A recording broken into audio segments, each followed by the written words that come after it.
Hi everyone, I am Chelsea Johnson, and the disability that I chose to present on is Down syndrome. Throughout my teaching career, I've worked with a few individuals with Down syndrome, so I decided to do some more research and learn more about Down syndrome. Down syndrome is a genetic disorder where the chromosome 21 that makes three of them, so there's three chromosomes 21, and um, Down Syndrome Awareness Day is actually on March 21st for this. Down syndrome is diagnosed before birth at all the prenatal screenings. It can be diagnosed there or sometimes at birth. Currently, there's about 5,400 infants that are born each year with Down syndrome, which makes it about 1 in 700 babies in the United States. When an individual is born with Down syndrome, there are many health problems that sometimes go with it, including some heart disease or some issues with the heart. Often there's a lot of visual defects, so individuals with Down syndrome often have glasses, and individuals with Down syndrome also have an easier time getting sick. They aren't always as healthy.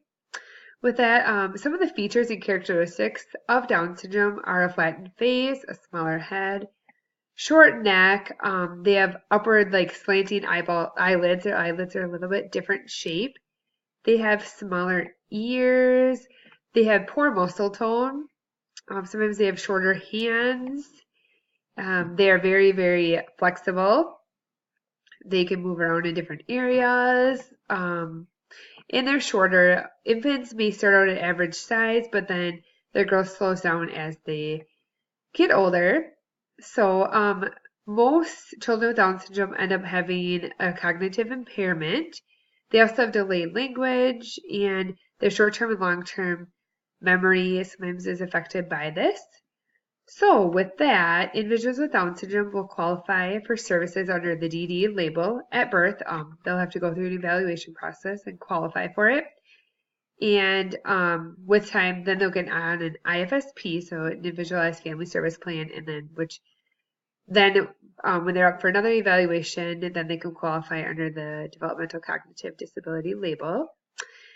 Oftentimes, when individuals have Down syndrome, they also need physical therapy just to help build their motor skills, help increase their strength, and help build their balance.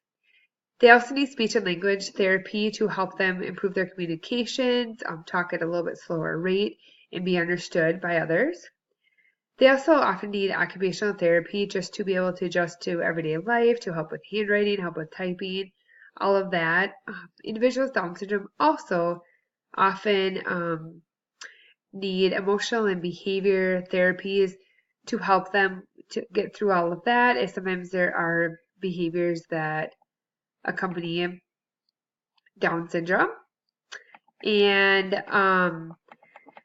a special education teacher or an educational interventionist can work with that individual on the different skills to help them be successful in school, in the community, and all of that.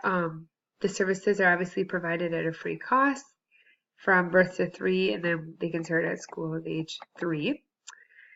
And the interventionist and special education teacher can also help with academic skills and help with inclusion so they can be included in the general education setting. And I did some research on the cultural implications of Down syndrome, and the quality of education obviously varies state to state and is greatly based on the geographic location. Some countries, it's more common for women to have babies at an older age, which increases their chance of Down syndrome.